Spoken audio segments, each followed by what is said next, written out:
Hello everyone, this is Chase Pounds. In today's video, I'm going to be discussing about the Civil War draft riots of 1863. Now, in one of my earlier videos, I had previously mentioned, referenced the 1863 riots. I talked about the Irish Americans, but today I'm doing a full video on the subject. Subject is it coincides as it has a mixture of both Black history and Irish history, because I don't think I felt like I spent a lot of time in much of February discussing about Black history. I had planned to do several more videos on throughout the month of Black History Month, but I never really got around it. I did post 2 videos towards the end of Black History Month on 2 subjects. But this is kind of a mixture of both Black history and Irish history, and the Irish kind of coincides with today being St. Patrick's Day. That it seems that this subject seems to fit appropriate with the this topic fits appropriately with the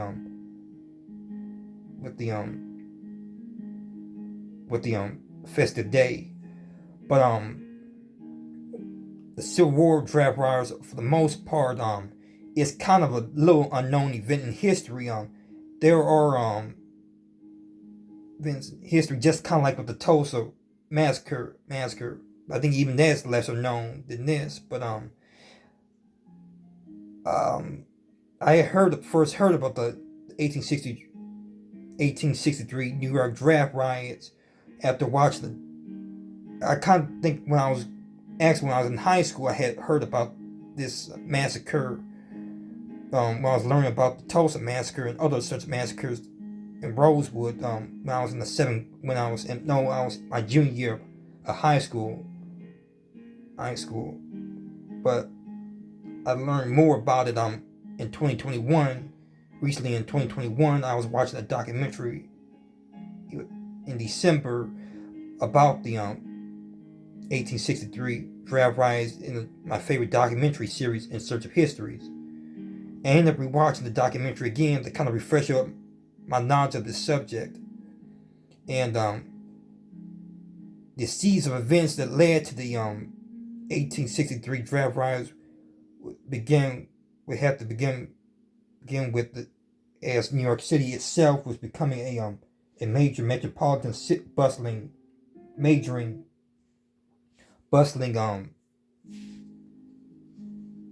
metropolitan city, and is throughout much of the 19th century and that point onward, you would tend to have a lot of different people of different cultures that would settle into the city.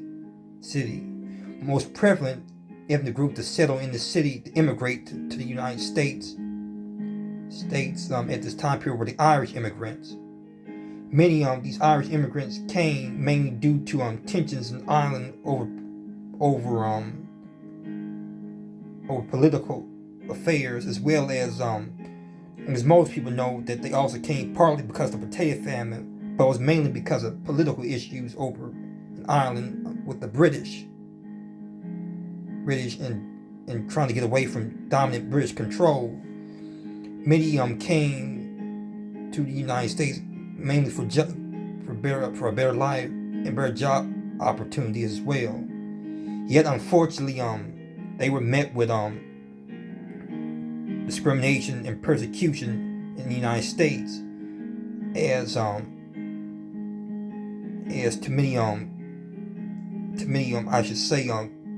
many full-blooded Anglo-Saxon Americans, white Anglo-Saxon Americans, looked down on Irish as inferior in some cases, and which at the time, prior to even this wave during the mid 19th century of Irish immigrants, really going back to the Puritan days and the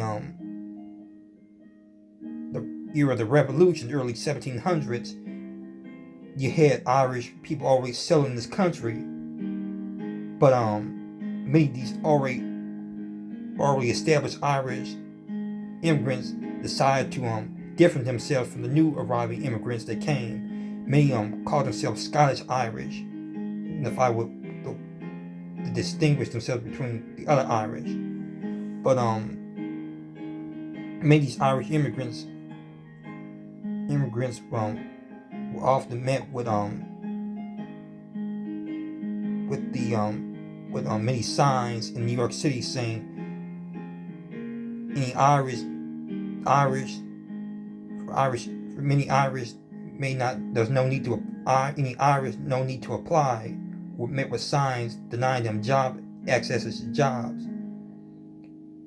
At the same time, they were also given the racial, or I should say, derogatory stereotype trope named Paddy. It was a derogatory term for Irish people, just as for Black Americans, the M word, Negro, and coon is derogatory. Was a derogatory name and stereotype trope. Often Paddy was considered drunk, violent, rowdy, roughhousing type, which stereotyped all Irish to the views of many dominant Anglo-Saxon, full-blooded Anglo-Saxon Americans. At the same time period, you also have in New York City already established Black Americans who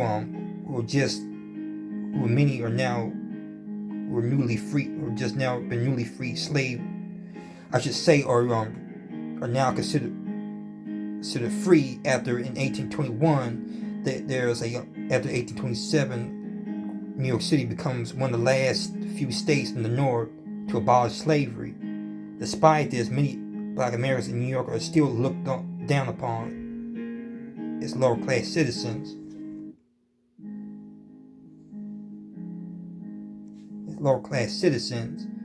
And are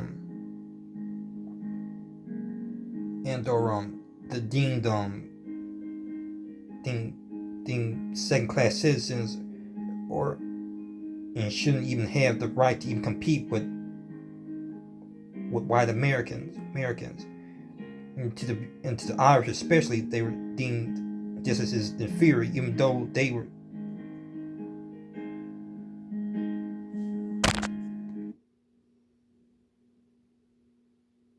looked upon as inferior as well.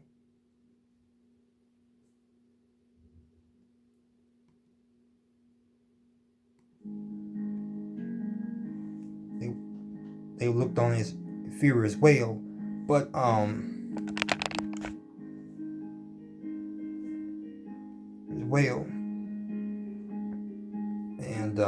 it's kind of ironic how the Irish, they were fleeing persecution and discrimination from the dominant control of Anglo-Saxon white Americans, but yet they too adopted some of the prejudices of prejudice attitudes of white America, and then turned on the Black Americans as well. These attitudes, racial attitudes, would set the stage for what's to come during the Civil War. When the Civil War began in 1860,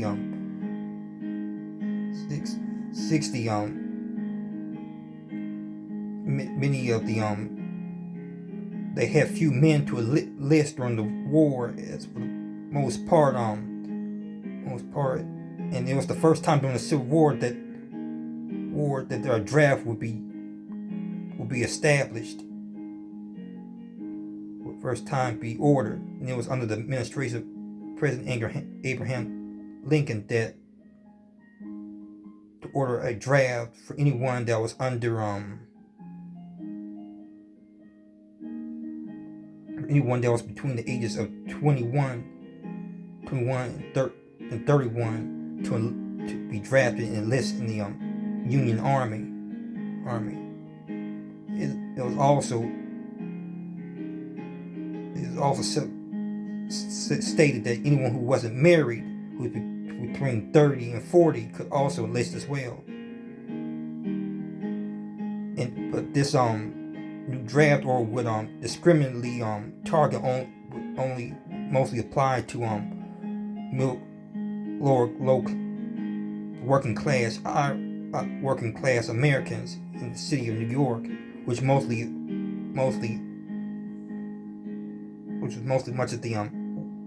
these working class people were mostly predominantly Irish, recent Irish immigrants who felt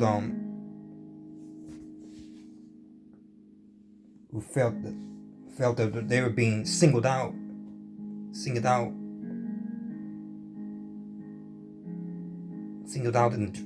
the new policy of the draft.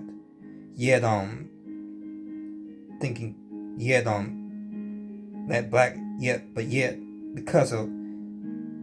black Americans weren't allowed to fight, weren't allowed to to enlist, weren't forced to enlist in the draft because of already prejudiced attitudes at the time. Which ironically, we find kind of ironic though, that many of the that they will they wanted the blacks to enlist, but at the same time but yet they didn't want them to think they were good to serve in the army in the first place. But it's this right here that starts that stirs up resentment and hatred towards black Americans. And it's at this point that on the eve of the draft enlistment that many working class Irish Americans, mostly in local bars and saloons, start to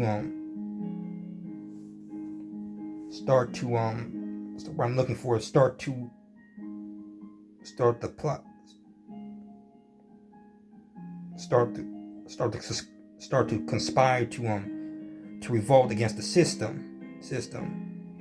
And it's the next day that a group of mob storms the city of New York, mostly attacking all the authorities, both policemen and other Union soldiers. And they then turned their rage and violence toward the black community of New York, which most of the black community in New York was most decent, thriving community. Some were just as working class, some were middle class as well.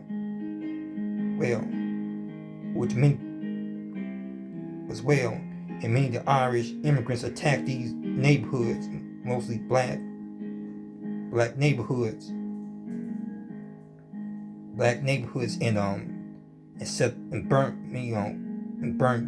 destroyed many of the buildings and burnt many of the homes and businesses of black Americans. And most notably, incident that occurred during the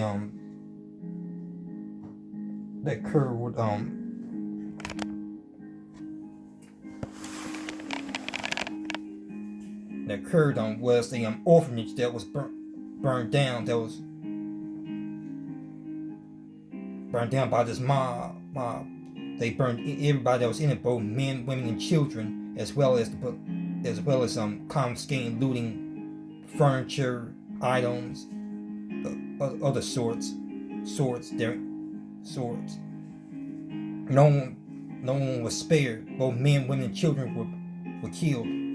Both middle class and the poor working classes. Only thing they had in common was mainly because of their skin color, because they were black. And the killing disorder, violence, and killing lasted for about 5 days. 5 days, really. And many of the local politicians in the city tried to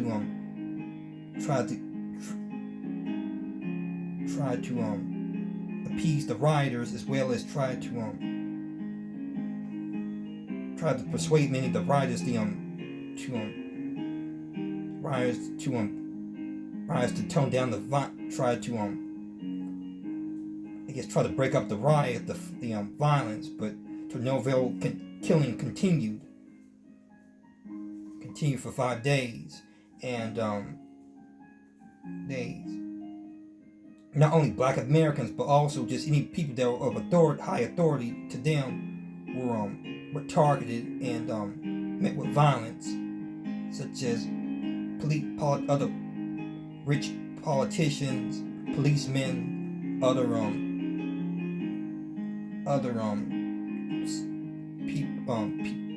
troops, meaning the troops, people who were opposite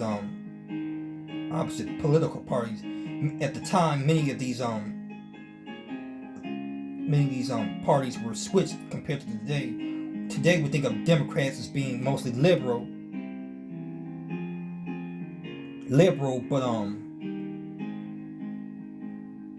but back then, Republicans were considered liberal, and the Democrats were more the conservative elite. Many of the Republicans were the people who were part of the abolitionist movement, and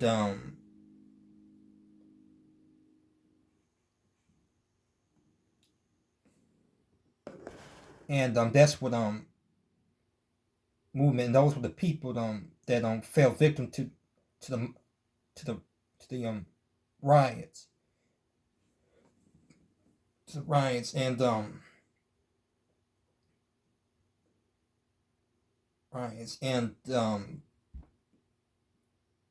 say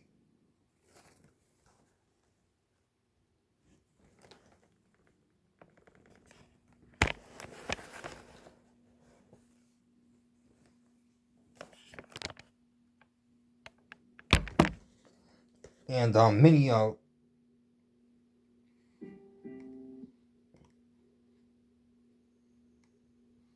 in many of these abolitionists, as I said, fell victim to the violence, and many of the people in the South who thought this as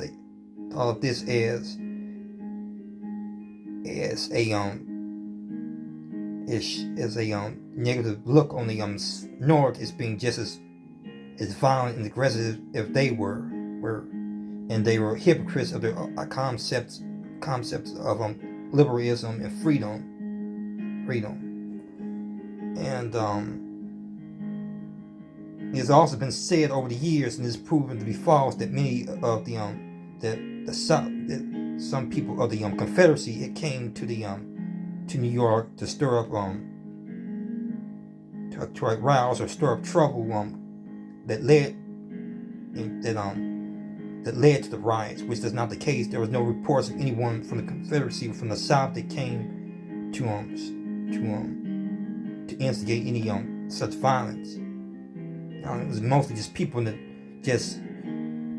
some of the people in the unit that apparently had the same views as the South did on the ideological ideas of race and ethnicity and racism, that blacks are considered inferior, and will replace them or be dominant in society and politics, which that never really occurred. And many of the there was also cases of lynchings that occurred out on the streets, as a man was burnt alive and lynched, and as I said, the riot burnings and looting continued on for days until one of the politicians finally made it settled with the rioters and made the point that don't to encourage them not to incite violence, that if you have issues or problems, you should go and handle it democratically, and go to ballot polls to address certain issues that people may disagree with, and that seemed to work, and the riots subsided. It's never been really considered how many people have been died, but it's estimated in the thousands people mostly died, mostly Black Americans. Though, as I said before, it was a mixture. You had other ethnic races too that were fell victim to the violence as well.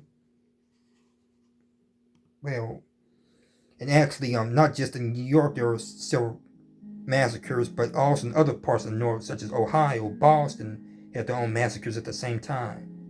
But nothing to compare with the tragic scope of New York. It was said that bodies littered the streets. In some cases, victims of the rioters who were killed in the riot were buried in local family members would take the bodies and bury them in their own backyards. Some were dumped in the river. It was said over the past years following the massacre that the whole harbor was littered with bodies. And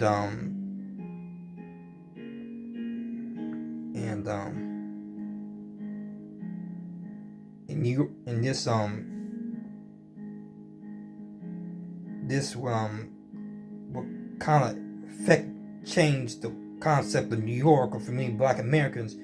Many Black Americans, particularly, were affected by the massacre. Many were left destitute, homeless, and many had lost a family member. Family members lost. Many Blacks at this point fled the city of New York. Some hid out in nearby outside the city in the woods, or nearby small towns. Many would leave New York for good, moving elsewhere in other places of the north.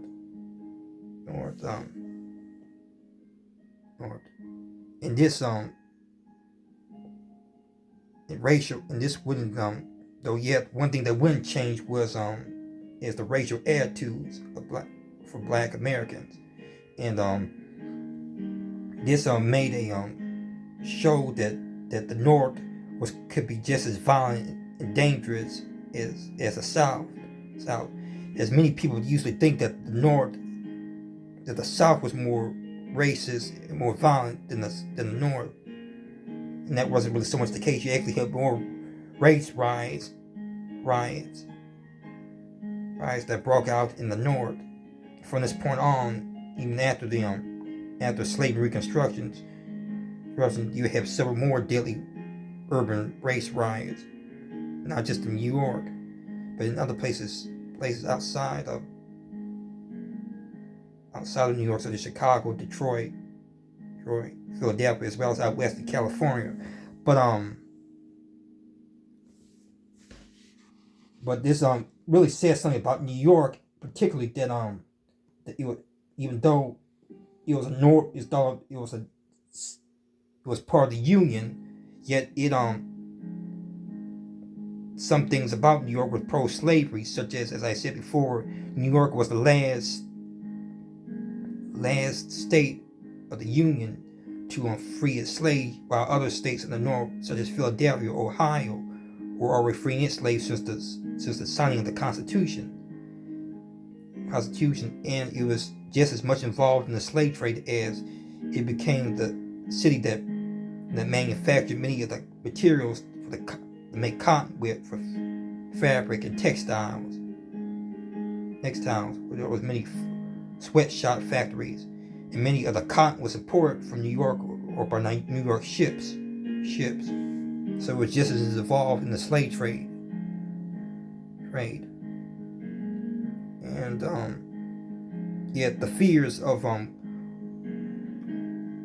whites losing their jobs and competing with black Americans and being replaced by black Americans would never occur. And people would fear that when slavery ended, that many of the North, that blacks from the free men of the South would come to the North, further dominating the population in the politics of New York, which never really occurred yet. But you wouldn't have migration of black Americans until the 20th century.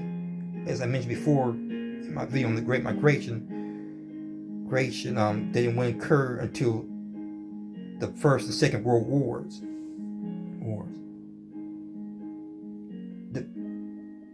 Even though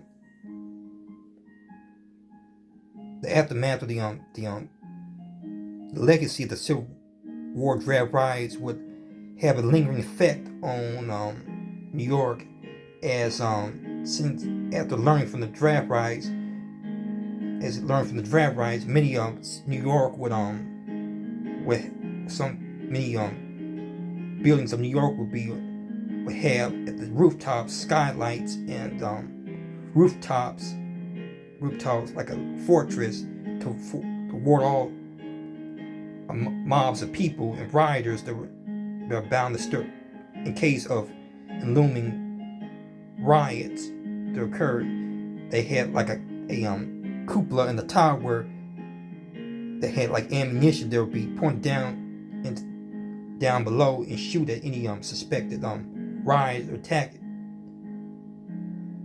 suspected rioters. And though New York would experience more racial ethnic tensions, but never in the same scope as this one, not too many that I know of between whites and blacks, especially directed at black Americans. You wouldn't have an uprising with the black community until the civil rights movement was in the 1960s with the in Harlem. Though that was different, though this type of rioting was different, as a riot is mostly when two races are clashing.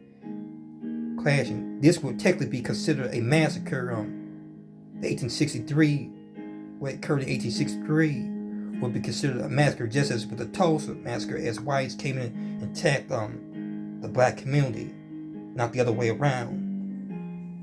Or if you think with the Rodney King rise of blacks tearing up their own community, that's not what occurred.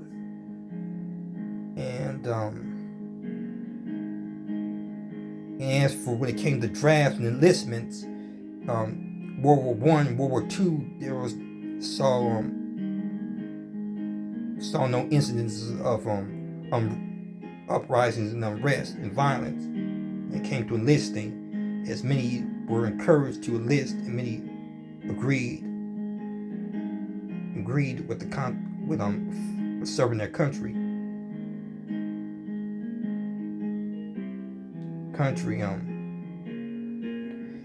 And you wouldn't see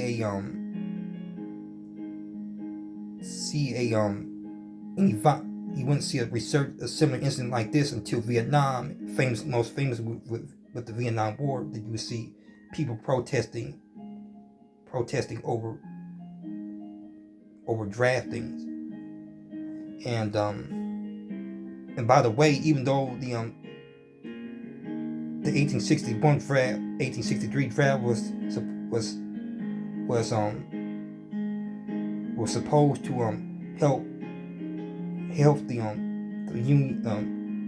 help the war effort, it did little effect, as more of the troops that enlisted mostly died. Many